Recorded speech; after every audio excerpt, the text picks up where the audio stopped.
Elle est aveugle, dit Monsieur Mike, sa voix épaisse de frustration. Et j'ai désespérément besoin de cet argent. Alors, vous êtes prêt à me vendre votre nièce pour 20 millions, demanda Jeffrey, son sourire sombre et malicieux. Oui, Jeff, j'ai tout essayé pour elle. Cela fait des lustres que mon frère est mort et m'a laissé à sa charge. Maintenant, il est temps pour elle de me rembourser. D'accord, nous avons un accord, répondit Jeffrey, sa voix presque trop enthousiaste. Une dernière chose, Jeff, ajouta Monsieur Mike, baissant le ton. Vous devez l'épouser. Ou bien, vous savez, faites-le de manière à ce que les gens ne me posent pas de questions à son sujet.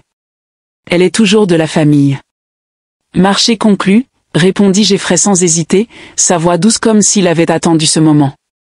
Maria était assise au vieux piano dans le coin de la pièce, ses doigts glissant sur les touches en une douce mélodie délicate. La chanson qu'elle jouait était une berceuse que sa mère lui chantait quand elle était enfant, avant que tout ne tourne mal. Elle la jouait maintenant, le cœur lourd, ses doigts tremblants tandis que l'air familier emplissait le jardin. La musique était son seul réconfort, son échappatoire. Son monde était un monde solitaire, rempli de batailles invisibles et du silence d'une fille qui n'avait jamais connu la beauté de la vue. La cécité de Maria n'avait pas toujours fait partie d'elle. Non, elle avait été le résultat d'un incendie. Un incendie qui avait consumé tout ce qu'elle avait jamais connu. C'était l'incendie qui avait brisé sa famille, arraché ses parents et l'avait laissée dans un monde d'obscurité, littéralement et métaphoriquement. Les souvenirs de cette nuit la hantaient. Mais c'était aussi l'incendie qui lui avait donné une étrange sorte de clarté. C'était un rappel de tout ce qu'elle avait perdu. Après l'incendie, Maria ne lui restait plus que les cendres de son passé et le silence hanté de sa cécité. Son oncle, Monsieur Mike, l'avait recueillie après la mort de ses parents. Il était le frère de son père, mais même dans sa maison, elle se sentait souvent comme une étrangère. Vivre avec l'oncle Mike n'était pas facile. Sa femme, Madame Ruth, n'avait jamais été heureuse que Maria emménage. Dès qu'elle était entrée dans leur maison, il était clair que Madame Ruth ne l'accepterait jamais comme faisant partie de la famille. Vous auriez pu simplement l'emmener dans un orphelinat, avait dit un jour Madame Ruth lorsque Monsieur Mike avait pris sa décision. Il n'y avait aucune gentillesse dans sa voix, seulement de l'irritation. Pourquoi amener ce fardeau ici? Mais Monsieur Mike insista, elle est de la famille. Elle reste avec nous.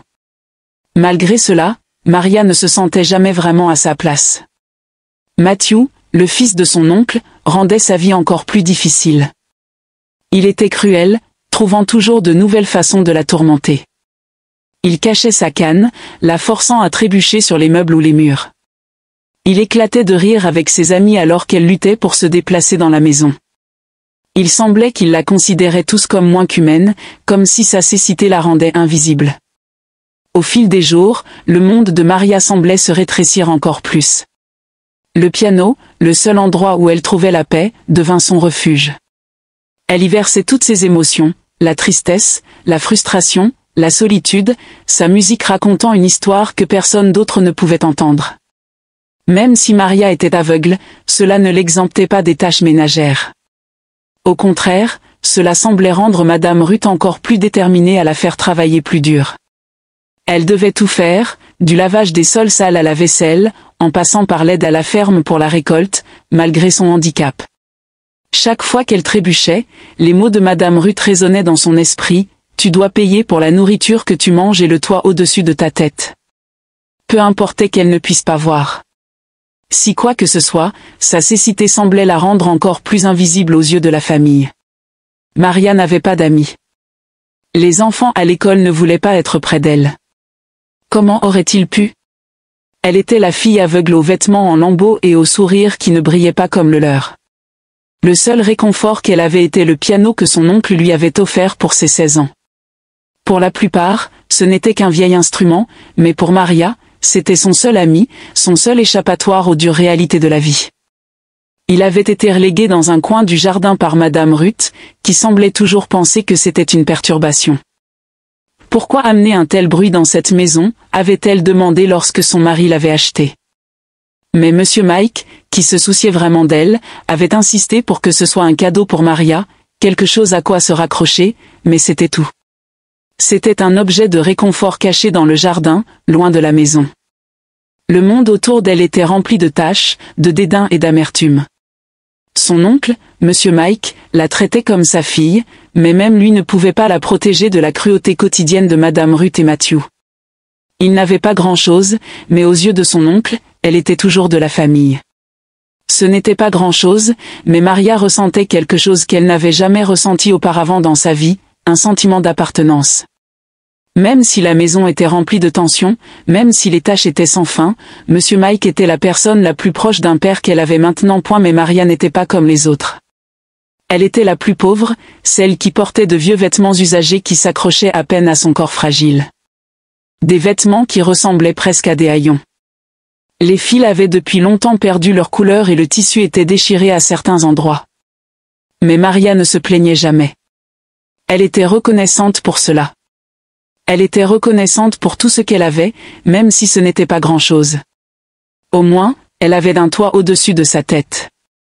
Au moins, elle avait de la nourriture à manger, même si elle devait travailler pour chaque bouchée. Et au moins, elle avait le piano, même s'il était enfermé dans le jardin et que seules ses mains pouvaient apprécier sa beauté.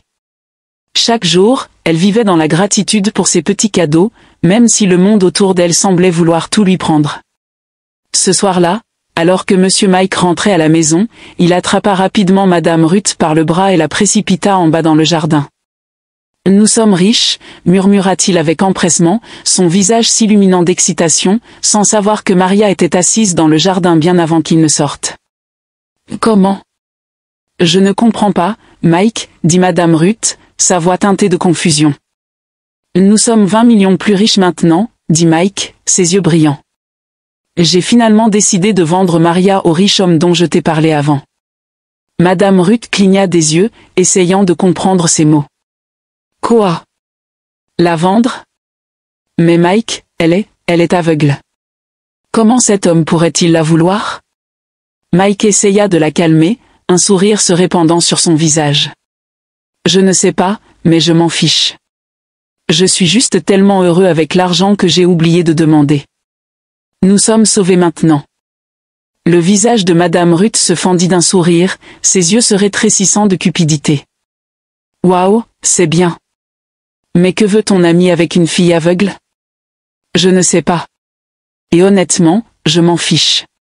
Tout ce que je sais, c'est que nous recevons 20 millions. C'est tout ce qui compte maintenant, répondit Monsieur Mike, sa voix remplie d'excitation. C'est alors que Maria, qui était silencieusement assise dans le jardin, entendit leur conversation. Son cœur fit un bond, sa respiration se bloqua dans sa gorge. Elle n'arrivait pas à croire ce qu'elle entendait. Des larmes lui montèrent aux yeux. Et pendant un bref moment, elle ressentit une envie écrasante de crier.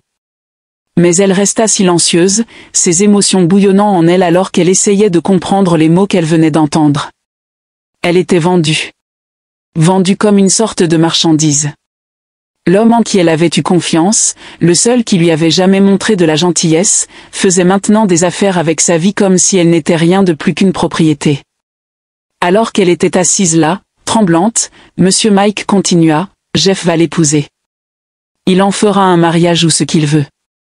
Cela ne m'importe pas, expliqua-t-il calmement, comme s'il parlait de la vie de quelqu'un d'autre, et non de celle de sa nièce. « Oh waouh, dit Madame Ruth, un sourire se dessinant sur son visage. Elle a en fait obtenu plus que ce qu'elle mérite. C'est un bon accord pour nous tous, dit Mike. Le cœur de Maria se brisa à ce moment-là.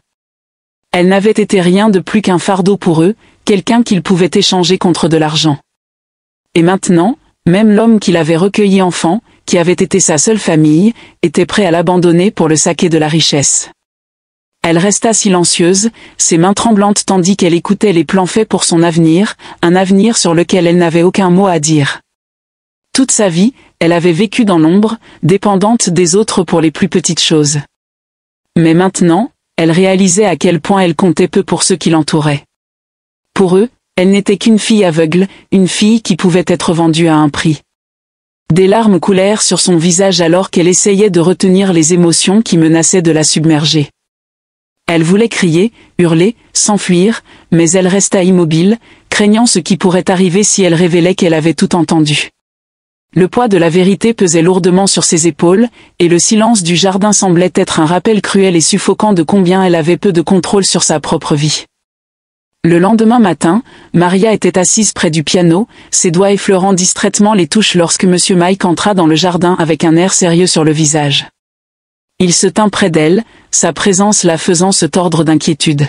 « Maria », commença-t-il, sa voix plus douce que d'habitude, bien qu'elle portât toujours cette tonalité d'autorité, « j'ai quelque chose à te dire. Il y a un homme riche qui est très intéressé à t'épouser. » Maria se figea, ses doigts s'arrêtant en plein milieu d'une note. Elle avait déjà entendu ces mots auparavant, vendu à un homme riche. Un accord conclu dans l'ombre. Mais les entendre de la bouche de Monsieur Mike les rendait réels, comme si sa vie avait été réduite à rien de plus qu'une transaction. « Un homme riche veut m'épouser ?» demanda Maria, sa voix tremblante bien qu'elle essaya de paraître forte. « Oui, il s'appelle Jeffrey. Tu l'épouseras. C'est une bonne chose, Maria. Tu auras un avenir. » Maria ne pouvait pas parler. Tout ce qu'elle pouvait faire était de rester assise là, le poids de ses mots pesant sur sa poitrine. Son esprit était un tourbillon de confusion et de douleur. Madame Ruth entra dans le jardin peu après, l'air satisfaite d'elle-même, un sourire se dessinant sur son visage. « Et tu as beaucoup de chance, Maria, dit-elle, sa voix aiguë et froide. Et sais-tu combien de femmes tueraient pour une opportunité comme celle-ci? Jeffrey pourrait avoir n'importe qui, mais il t'a choisi. Tu devrais être reconnaissante. » Maria tourna son visage vers Madame Ruth, essayant de comprendre ce qu'elle venait d'entendre. « Reconnaissante » répéta-t-elle doucement, sa voix lointaine. « Oh, ne sois pas si dramatique, ma chère, dit Madame Ruth, un ton moqueur s'insinuant dans sa voix. « C'est ta chance, Maria. Une chance d'avoir une vie. Cet homme a des options, de belles femmes. Des femmes qui ne sont pas aveugles, mais il t'a choisi. Tu devrais te considérer comme chanceuse. » Maria sentit la piqûre de ces mots, mais ses yeux restèrent vides. Elle ne savait plus quoi ressentir. Était-ce vraiment sa chance ou simplement une autre façon pour tout le monde autour d'elle de profiter à ses dépens? Plus tard dans la journée, un colis arriva à la maison. Il venait de Jeffrey, l'homme qui avait acheté sa vie. Le cœur de Maria sombra lorsqu'elle entendit Monsieur Mike crier d'excitation depuis l'autre pièce. Elle savait ce que c'était avant même de le voir. Un cadeau, quelque chose destiné à la préparer à ce qui allait venir. Monsieur Mike entra dans la pièce, tenant une boîte dans ses mains. Il sourit à Maria, son excitation évidente. « Regarde, Maria, c'est pour toi. Jeffrey t'a envoyé quelque chose de beau, une robe de créateur pour ton mariage. » Il posa la boîte devant elle et Maria l'ouvrit lentement, ses mains tremblantes. À l'intérieur se trouvait une belle robe rose de créateur, soyeuse et douce au toucher, son tissu brillant à la lumière. C'était une robe qui criait le luxe, quelque chose qu'elle n'avait jamais vu auparavant, et encore moins porté. Elle pouvait imaginer à quel point elle serait belle sur elle, même si elle ne pouvait pas la voir. Mais alors qu'elle passait ses doigts sur le tissu délicat, une tristesse écrasante l'envahit. Ce n'était pas une robe pour son mariage. C'était une robe pour qu'elle joue le rôle de la mariée dans une transaction, pour être présentée à Jeffrey comme rien de plus qu'une marchandise enveloppée dans un beau tissu. Elle se demanda à elle-même, alors qu'elle caressait le matériau doux, si Jeffrey la voyait vraiment. Voyait-il une fille aveugle? Ou avait-il simplement une sorte de fantasme d'avoir une femme aveugle, quelqu'un qui ne le questionnerait jamais, ne verrait jamais à travers sa façade? Maria avala la boule dans sa gorge. Elle n'avait pas le choix. L'accord était conclu. Elle allait épouser Jeffrey, et sa vie, semblait-il, avait été écrite pour elle. Tout ce qu'elle pouvait faire était de se demander, alors que ses doigts continuaient à tracer les lignes de la robe, quel genre de vie l'attendait à la fin de tout cela. Allait-ce vraiment être un mariage ou juste une autre prison? Cette fois avec une sorte différente de chaîne. Le jour du mariage arriva avec un sentiment de surréalisme dont Maria ne pouvait s'échapper. C'était un mariage auquel, de bien des façons, elle n'avait pas participé à la planification, aucun mot à dire. Pourtant, elle se retrouva dans un monde dont elle n'avait jamais rêvé. Prise dans le tourbillon d'un homme qui avait acheté sa vie avec de l'argent. Le paquebot était au-delà de tout ce qu'elle avait jamais vu. Élégant, grand et opulent, il brillait contre le vaste océan étincelant, sa structure imposante comme un palais flottant. Le pont était orné de belles roses blanches, leurs pétales scintillant au soleil, et de délicats rubans dorés oscillaient doucement avec la brise. L'air sentait le sel et le parfum, un mélange de mer et de luxe qui faisait tout paraître comme un rêve. Des gens riches, vêtus de tenues somptueuses, se mêlaient, leur rire résonnant tandis qu'ils sirotaient du champagne dans des flûtes en cristal.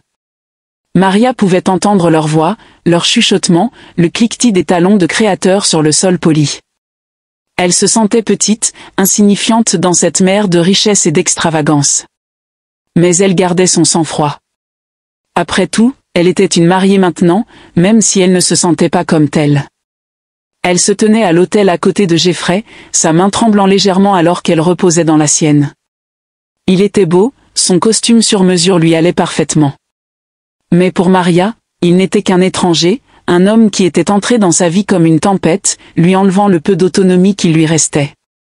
Son visage était calme, contrôlé, son sourire poli mais distant. Elle ne pouvait s'empêcher de se demander s'il la voyait vraiment comme une personne ou simplement comme quelque chose à exposer, quelque chose à montrer à ses amis. La cérémonie était grandiose et les invités souriaient tous, hochant la tête et chuchotant leur approbation. L'officiant parlait d'une voix profonde et formelle, ses mots flottant au-dessus de Maria comme un nuage de détachement. Elle l'entendait parler d'amour, d'engagement et du lien du mariage. Mais tout cela semblait si lointain, si étranger pour elle. C'était un contrat en échange d'argent, une transaction, pas une union basée sur l'amour.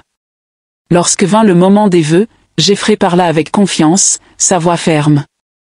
Maria ne pouvait pas distinguer les mots exacts qu'il disait, mais elle savait qu'ils étaient répétitifs et qu'ils ne signifiaient rien pour lui. Il pensait déjà au côté commercial des choses, aux 20 millions qu'il avait payés. Elle, en revanche, se contenta de hocher la tête, répétant les mots comme sur pilote automatique. Il n'y avait aucune passion dans sa voix, aucune vraie émotion. Elle disait les choses parce qu'elle devait le faire. C'était sa réalité maintenant. Au moment où ils furent officiellement mariés, Maria sentit un étrange vide l'envahir. Elle avait espéré quelque chose de plus, quelque chose de réel. Mais maintenant, alors que les invités applaudissaient et acclamaient, son esprit était loin de la célébration.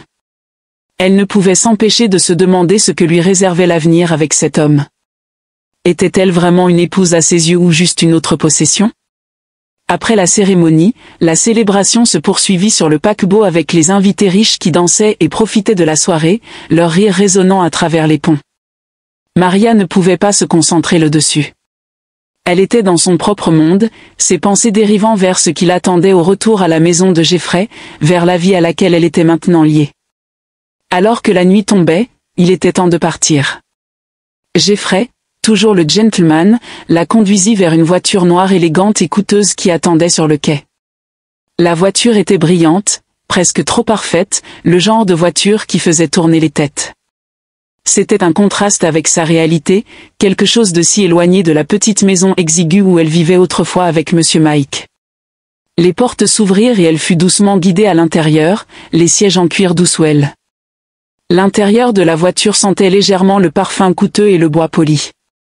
Le chauffeur, vêtu d'un costume noir, hocha la tête vers Jeffrey avant de démarrer le moteur et ils partirent, laissant derrière eux les lumières scintillantes du paquebot.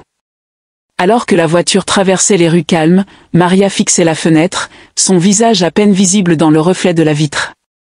Le monde extérieur était flou, tout semblait lointain et étranger, comme si elle était une spectatrice de sa propre vie. Elle n'avait aucune idée de ce à quoi s'attendre de Jeffrey. Elle ne comprenait pas pleinement ses intentions, ses véritables sentiments. Était-il gentil sous sa richesse ? Était-il quelqu'un en qui elle pourrait jamais avoir confiance ? Ou n'était-elle qu'un autre trophée pour lui, une femme aveugle à ajouter à sa collection de luxe ? La voiture fit un virage serré et les pensées de Maria revinrent au présent. Elle rentrait maintenant chez Jeffrey. Ce serait sa vie. La vie d'une épouse, mais une vie qui ne lui appartenait pas vraiment. Une épouse pour un homme qui la voyait peut-être comme rien de plus qu'un objet à admirer, un trophée à exposer. Alors que la voiture noire élégante roulait dans l'allée de la demeure de Jeffrey, Maria ressentit un étrange sentiment écrasant de résignation. C'était sa vie maintenant. Elle n'avait pas le choix. Elle allait se marier avec un homme qu'elle connaissait à peine. Et dans le silence de la voiture, alors qu'ils s'arrêtaient devant les grilles de leur nouvelle maison, elle ne pouvait s'empêcher de se demander si elle retrouverait un jour la liberté. Aurait-elle un jour son mot à dire dans sa propre vie? Ou serait-ce toujours ainsi? Son avenir décidé par les mains des autres. La voiture s'arrêta et Jeffrey ouvrit la porte pour elle.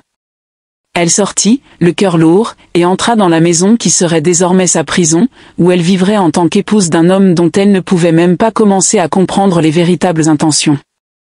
Jeff conduisit Maria dans la grande maison, chaque pas l'emmenant plus profondément dans un monde qui lui semblait de plus en plus étranger. Les murs étaient ornés de décorations somptueuses, de dorures et de lustres suspendus au plafond. L'air sentait les parfums coûteux, le genre qui piquait son nez avec leur douceur écrasante. C'était une maison qui parlait de richesse, mais pour Maria, elle semblait froide et distante, comme si elle était une étrangère qui regardait de l'extérieur. Alors qu'ils atteignirent les escaliers, Maria ne pouvait s'empêcher de ressentir le poids de sa nouvelle réalité. Tout dans cette maison semblait briller avec une intensité qui lui faisait mal aux yeux. Mais en même temps, elle sentait un profond vide s'installer dans sa poitrine. C'était sa vie maintenant, une vie qu'elle n'avait jamais demandée. Elle était une étrangère dans son propre mariage. Ils atteignirent la chambre et Jeffrey s'arrêta devant la porte, la main sur la poignée. Il lui jeta un rapide regard, son expression indéchiffrable. « Si tu as besoin de quoi que ce soit, fais-le-moi savoir, » dit-il, sa voix encore distante, comme si elle n'était qu'une invitée de plus dans sa maison. « Montre-moi la salle de bain, » demanda Maria, sa voix tremblant légèrement, comme si elle marchait sur des œufs, incertaine de chaque mouvement. Il y avait quelque chose dans la maison, dans le silence de Jeffrey, qui lui donnait l'impression de ne pas être à sa place. Elle se sentait comme une poupée de porcelaine fragile. Un faux mouvement et elle pourrait se briser. Sans dire un mot, Jeffrey hocha la tête, la guidant vers la salle de bain. Les sols en marbre sous ses pieds étaient froids et les grands miroirs qui bordaient les murs rendaient l'espace encore plus grand, plus impersonnel. La porte cliqua derrière elle alors que Jeffrey la faisait entrer, sa présence planant toujours comme une ombre. Alors qu'il recula, Maria prit une profonde inspiration, sentant la tension dans son corps s'atténuer un peu. Elle s'attendait à ce qu'il parte, qu'il se retire. Mais ce qu'elle ne savait pas, c'était qu'il n'allait nulle part. Jeffrey ouvrit silencieusement une autre porte, celle menant à une grande baignoire.